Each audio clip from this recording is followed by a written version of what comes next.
Olá, tudo bem? Segunda temporada do Narrativas Negras. Eu estou muito feliz porque é um avanço a gente conseguir fazer as nossas produções audiovisuais e conseguir também convidar pessoas legais para a gente conversar e ter cada vez mais memória, conhecimento sobre a questão antirracista na nossa cidade de Manaus.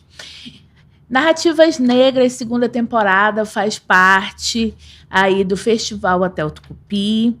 Tem um apoio da parceria da Coletiva Difusão, da Unegro, da Casa Coletiva, do Centro Popular do Audiovisual e o apoio da Secretaria de Estado da Cultura e Economia Criativa. Hoje eu estou aqui com a Priscila, minha amiga, liderança. E Narrativa Negra tem esse potencial de mostrar de forma natural, de uma forma muito espontânea, as pessoas que são antirracistas na nossa cidade. Então, Priscila, amiga, por favor, se apresente para o nosso público.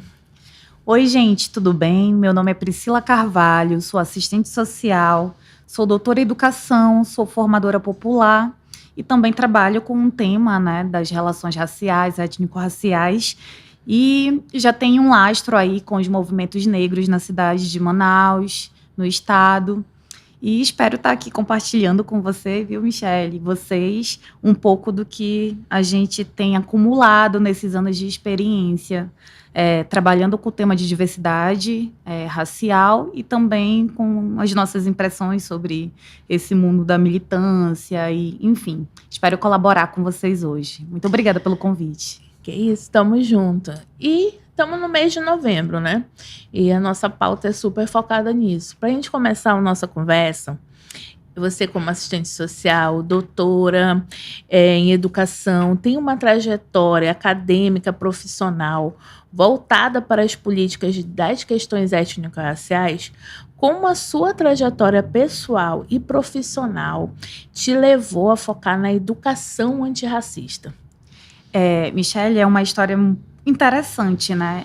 Não tem como a gente falar dessas experiências profissionais sem dizer que as experiências pessoais, elas não forjam o que nós viemos a ser também. Eu demorei muito a me perceber como uma mulher negra, eu me demorei muito a me perceber como uma profissional negra. E aí, quando lá, menina, quando a gente ingressa na universidade, a gente vai construindo, né? Vai se entendendo como uma pessoa negra, vai se vendo nesses espaços que a gente tem poucos professores negros, ler pouco também conteúdo de autores que são apresentados para a gente. Então, acaba que essa falta, a gente começa a se perceber, né, dentro desses espaços. E aí, quando eu entro no IFAM como assistente social, uma coisa que eu comecei a trabalhar, né, também foi com as comissões de heteroidentificação. Então, para você ver, né, eu sou uma mulher negra, depois viro, né, uma militante do movimento estudantil, depois venho a ser uma profissional. Olha como as coisas elas vão se encontrando. E eu acabo trabalhando com as comissões de heteroidentificação, acabo trabalhando com as relações raciais, sendo uma pessoa que também sou atravessada pelas questões raciais, como uma profissional que é nova, que é negra, e que está naquele espaço, que, querendo ou não, é um espaço de privilégio, né? Poucas pessoas negras acessam esses locais, de vir a ser a servidora pública. Então, essas questões, elas são jogadas no nosso colo, né, como pessoas negras. Então, a gente é até meio que obrigado a trabalhar. Não é a única pauta que eu trabalho, né? Eu não estudo só relações étnico-raciais. Hoje tem sido o meu principal interesse. Mas, por exemplo, eu sou mestre em educação. Eu sou mestre na área ambiental, né? Trabalho com a questão ambiental. Sou assistente social, a gente tem uma formação mais generalista, trabalha com vários temas, atende, né, questão familiar, enfim. E acaba que, claro, meu tema principal hoje tem sido relações étnico-raciais por questões de interesse de pesquisa, por questões de interesse pessoais e de vida. E então foi assim que eu entrei no tema, né? Sendo atravessada por ele também e me percebendo nesse processo e como eu posso colaborar com os meus conhecimentos e ativismo dentro desse espaço que eu ocupo hoje. Legal, bacana. E como que foi essa questão do teu papel como assistente social e educadora para contribuir ali para o ambiente? Como é que quando você fala assim, que atravessa, isso me atravessa, lados positivos, lados negativos, eu sei que isso existe, né? À toa que a gente é ativista, antirracista, que é do movimento negro, né? Então eu queria que você contasse um pouco da tua experiência, da tua vivência. Tem uma coisa assim que eu acho que eu verbalizei para poucas pessoas. No mundo do trabalho, a gente é atravessado pela questão racial e a gente percebe isso pelos impactos, né, que a nossa figura, né, como mulheres negras, a gente tem nesses locais. Eu lembro eu trabalho, por exemplo, na instituição que eu estou, que é o IFAM, há 10 anos.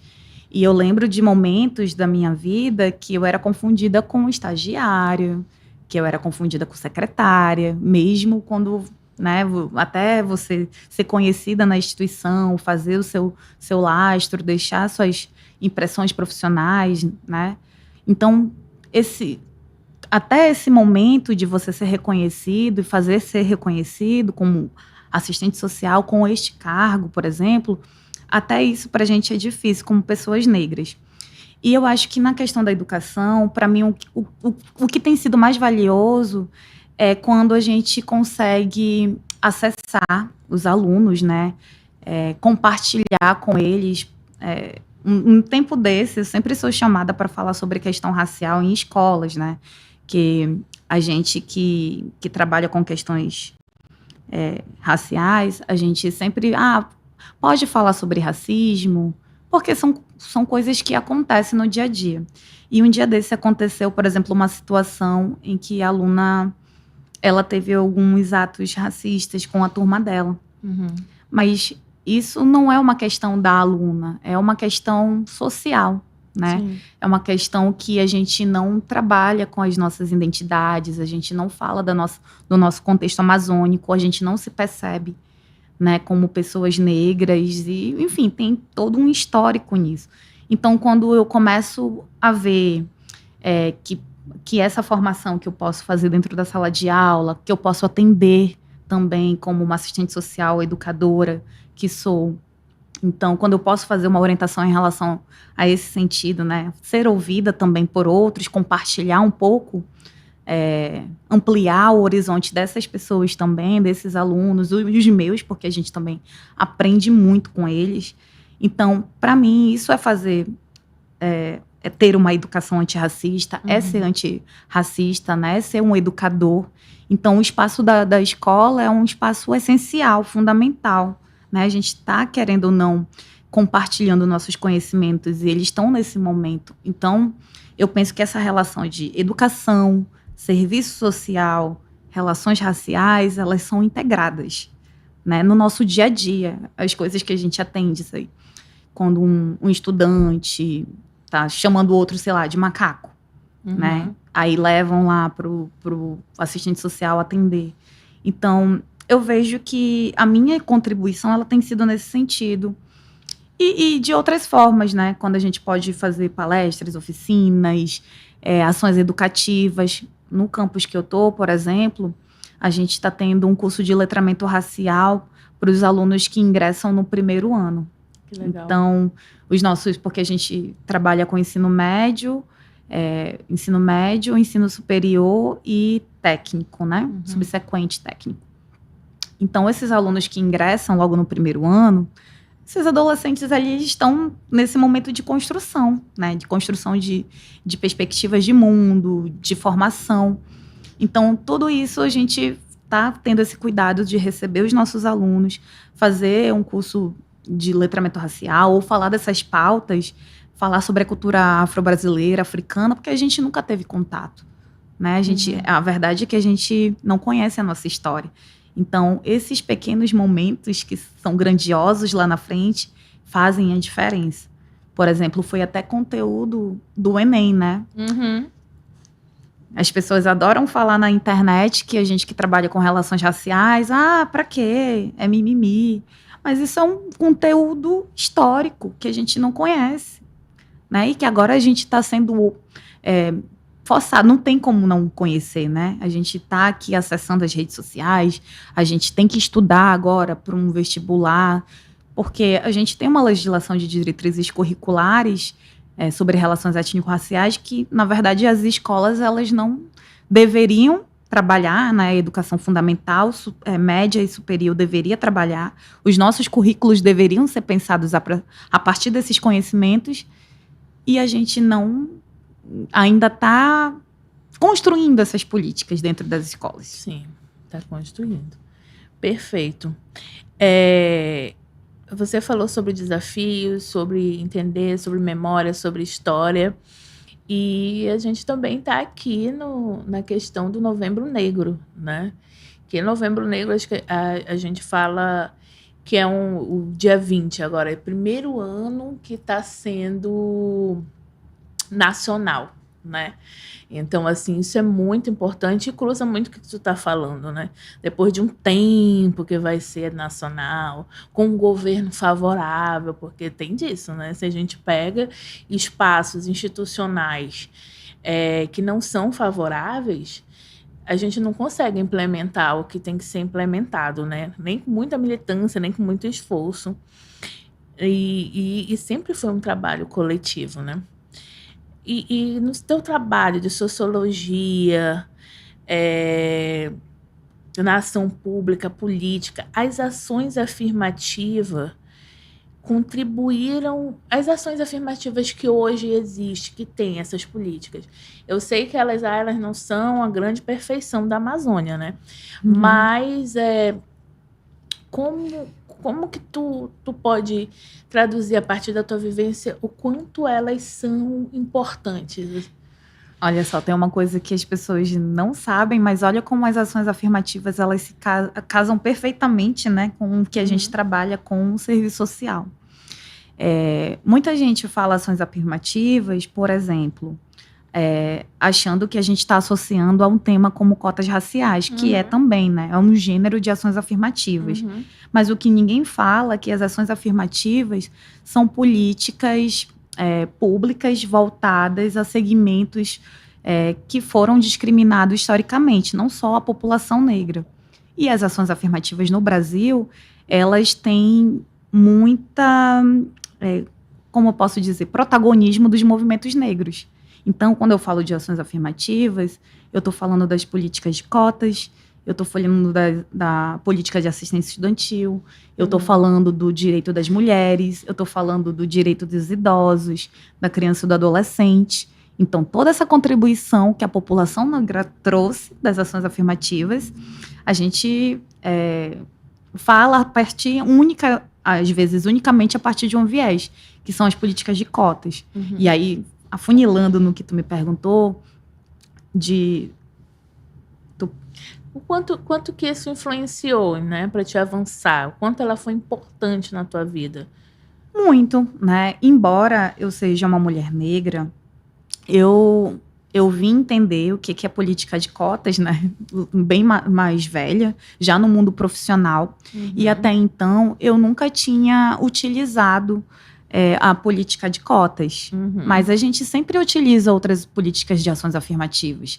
Assistência estudantil na universidade, o que seria Priscila sem as bolsas, sem o acesso ao RU, né? Então, exatamente. Quantas ações afirmativas a gente utiliza que nem sabe, né? E não sabe. A política de cotas é uma. Muitas pessoas entram na UEA, porque a UEA ela foi uma pioneira no nosso estado por muito tempo nas políticas de cotas, entraram nas vagas lá para egressos de escola pública, ou para uma cota de quem morava, daqui do Amazonas, acessaram, né, as suas vagas dentro dessas cotas regionais, e muita gente, hoje se coloca contrário, entende? Então, olha como que é importante a gente conhecer e como isso também impactou na minha vida. Claro, Uhum. eu fui, por exemplo, no doutorado, eu fui utilizar as cotas, né? Eu fui usar uma ação afirmativa. Então, depois de velha, por assim dizer, né? Que eu Uhum. soube de um direito que eu tinha e que eu pude acessar o programa de pós-graduação em educação, que tem pouquíssimas pessoas negras, ali, através da política de cotas, né? E isso não é um demérito, né? Não tira nada, só reforça que a gente precisa ter, porque é muito estranho, né, Michelle? A gente vive num estado que é basicamente composto por mais de 72% da população que se autodeclara parda e não está nesses espaços, o pardo negro, né? É. É muito estranho. Então, as ações afirmativas na minha vida e na vida de todo mundo, por assim dizer, ela tem os seus efeitos, né? É claro que, como você falou, a gente ainda está muito aquém do que poderia ser. Que a gente não precisaria de ações afirmativas se a gente vivesse numa sociedade mais justa e igualitária, equânime. Né? Mas aí a gente ainda está nesse momento dos direitos de poder acessar esses espaços, de poder ter direito de conseguir concluir uma graduação utilizando ali assistência estudantil, tendo acesso ao RU, porque muitos alunos são, né, trabalhadores também, ou têm que ajudar a família. Então, elas influenciam em tudo, né, em todas as áreas da nossa vida. Exatamente. Quando a gente é violentada na rua, sei lá, por ser mulher, ou dentro de casa, ou quando eu tenho um pai que é idoso e sofreu uma violência, eu vou ali acessar a partir, né, da política de idoso, quando eu vou procurar justiça.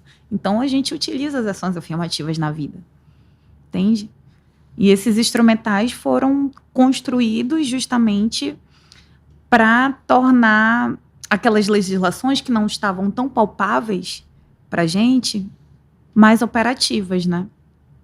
Perfeito. Agora a gente falar um pouquinho em educação e direitos humanos, né? Entrando mais nessa questão, o que tu acha que a gente precisa, assim, tu olhando, se a gente tivesse, assim, dentro das questões das ações afirmativas antirracistas que a gente tem hoje, o que tu acha que, assim, poderia melhorar, assim, poderia ser feito para que não houvesse mais essa questão do mimimi, porque gera um ódio, né, ali em relação a isso.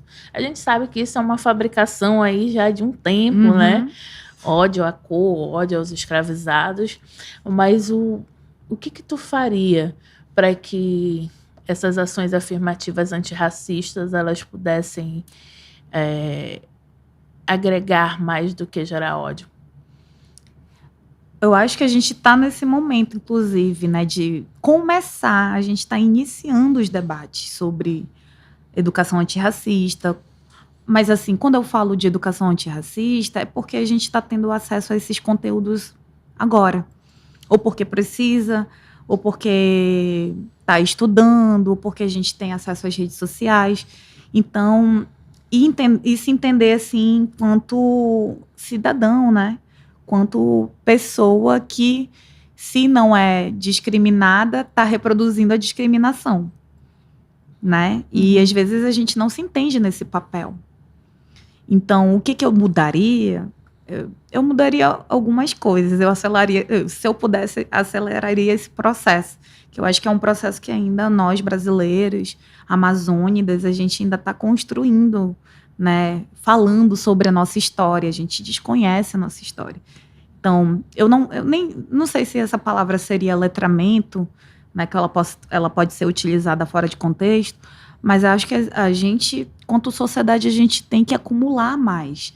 Saber sobre o que é ciência, como foi construído o racismo, que a gente adora falar sobre racismo, a gente não sabe como que esse conceito ele surgiu e como que ele repercute até hoje na nossa vida, nos nossos comportamentos. Então, por exemplo, sobre as ações afirmativas, sobre ações afirmativas com essa orientação antirracista, acho que a gente está iniciando. E aí, Michelle, uma coisa que nem parece uma coisa simples, né? Mas Não sei como é que tu percebes, a entrevistada quer fazer entrevista, mas não sei como é que tu percebe. Eu vejo que a gente que trabalha, fala sobre relações raciais, nesse momento do Novembro Negro, nós somos chamados. É como se a gente só existisse pauta racial durante novembro. Claro que foi uma conquista, é importante, mas essas questões, elas são atravessadas nos nossos 12 meses, não só no mês de novembro. Sim. E nós, como ativistas ou militantes, ou quem trabalha minimamente, a gente trabalha pra caramba nesses períodos. E o ativismo, ele não tem que ser só por amor. Eu nem gosto dessa lógica que é muito romântica, né? Mas a gente é convidado em cima da hora para algumas coisas. Então, nem esse respeito de um tema que ele faz parte de uma agenda da escola, que todo ano vai ter, nem esse respeito, a gente, quando liderança, ou para falar disso, a gente vai mesmo porque a gente quer colaborar, que a gente quer compartilhar. Mas nem esse respeito a gente tem, né? Tipo, de ter uma agenda para você se organizar, né? Porque a gente não faz só isso, né? A gente faz mais além. A gente trabalha, a gente tem nossas vidas pessoais. Mas nas ações afirmativas tem uma coisa que, da política de cotas especificamente, tem uma coisa que a gente avançou. Né? Em 2023, as cotas, por exemplo, elas deixaram de ser cotas que são somente avaliadas. Agora elas ganharam uma temporalidade a mais, né? Porque as cotas elas eram para existir durante 10 anos, e aí a gente conseguiu permanecer com as políticas de cotas, por exemplo, para elas serem avaliadas dentro de 20 anos e não deixar de existir. Dependendo do contexto político que nós estejamos, é lógico que isso pode impactar. Uma outra coisa que eu tenho que falar, por ser uma mulher negra e militante, e também é uma pauta dos movimentos negros, é que as políticas de cotas, as ações afirmativas de cotas, por exemplo, elas não são cotas raciais. Ninguém entra na universidade, ninguém entra ali no vestibular, né? Ninguém consegue uma vaga por política de cotas porque é negro, porque é indígena. As cotas no Brasil, só no Brasil, as cotas são políticas sociais, né? Políticas sociais é para tentar equilibrar essa questão da pobreza, né? Equilibrar esse... Então, as cotas no Brasil, elas são sociais, elas não são raciais. Então, ninguém entra porque é indígena, porque é negro, né? Então, é uma polêmica, a gente até engole a gente compra essas polêmicas que são construídas nas narrativas do senso comum, porque a gente desconhece. A primeira coisa que, para você concorrer à política de cotas, você precisa ser egresso de escola pública. Então, teoricamente, um aluno que é egresso de escola pública, ele estudou em escola pública porque ele não tinha condições, né? Ele veio nessa pegada de vulnerabilidade social. E aí, são essas pequenas questões. Eu, como uma mulher de movimento negro, penso que as cotas elas têm que ser revistas, por exemplo, para pessoas negras, porque eu hoje poderia, sei lá, tentar um vestibular, digamos... eu sou atravessada pela questão racial, independente da minha questão social. Se eu sou rica, se eu sou pobre, se eu jogo na Europa, se eu sou o Vini Júnior. Exatamente. Então, é uma questão que a gente poderia avançar melhor no país, né? A gente está falando de um país que a maioria da sua população é negra. A gente está dentro de um estado que é indígena. A gente precisa falar desses povos, né, para acessar a educação formal, já que toda a nossa sociedade ela é mobilizada por uma educação formal. Então, a gente tem que repensar se as cotas realmente elas são cotas... elas são cotas sociais, mas elas poderiam, de fato, assim como eu penso, que poderiam ser, de fato, cotas raciais. Sim. E étnicas. Sim, com né? certeza. E aí, um aluno que vai concorrer à política de cotas, ele tem que entrar nesse filtro dos 50% que é egresso de escola pública, e dentro dessa política de 50% é que tem as outras modalidades de cotas. Aí tem pessoas pretas, pardas e indígenas que ganham abaixo de um salário mínimo, acima de um salário mínimo, PCD, tem universidades, instituições que têm ações afirmativas até para pessoas travestis, né, população transgênero, LGBTQIA+, tem cotas para quilombolas, que a gente acha que pessoas negras é tudo igual e não é, né? Eu sou uma pessoa negra, eu não sou quilombola. Tu és uma mulher negra, não é quilombola. Porque a gente não fala sobre a nossa diversidade étnica e racial. A gente desconhece. Então, esses assuntos, eles ainda estão muito aquém do que poderiam estar. Porque as legislações, embora a gente tenha conquistado, e o movimento negro, ele não luta só há 10 anos, a gente luta desde que estamos aqui no Brasil, né? Desde que as populações afro-brasileiras, africanas estão aqui. A gente resiste, a gente conquista um pouquinho, vai passando o tempo, conquista um direito ou outro, mas a gente também sente, e eu não sei se tu sentes isso, que a gente tem que ficar lutando o tempo todo para que essas poucas coisas que a gente conquistou não sejam perdidas. Sim. Essas agendas não sejam perdidas. Então, eu acho que a gente ainda está no momento de assegurar que esses poucos direitos que nós conseguimos acessar durante séculos sejam efetivados, né? E aí, quando eu penso a política de cotas, seria uma política de cotas raciais e não sociais, como ela é hoje. Ou então, quando eu penso a política de assistência estudantil, que é uma outra ação afirmativa, e que foi uma conquista nossa. Aliás, a gente está tentando, né, que, por exemplo, estudantes que são estudantes da pós-graduação não têm acesso ao RU, não têm acesso à assistência estudantil, né, dentro da universidade. Quer dizer, eu não sou só estudante quando eu ingresso lá na graduação, porque muitos estudantes de pós-graduação que fazem doutorado, mestrado, precisam da bolsa. Precisam, né? Exatamente. E, por incrível que pareça, Narrativas Negras rolou, foi fluido, passou aqui 30 minutos, amiga, a gente conversando. Adorei.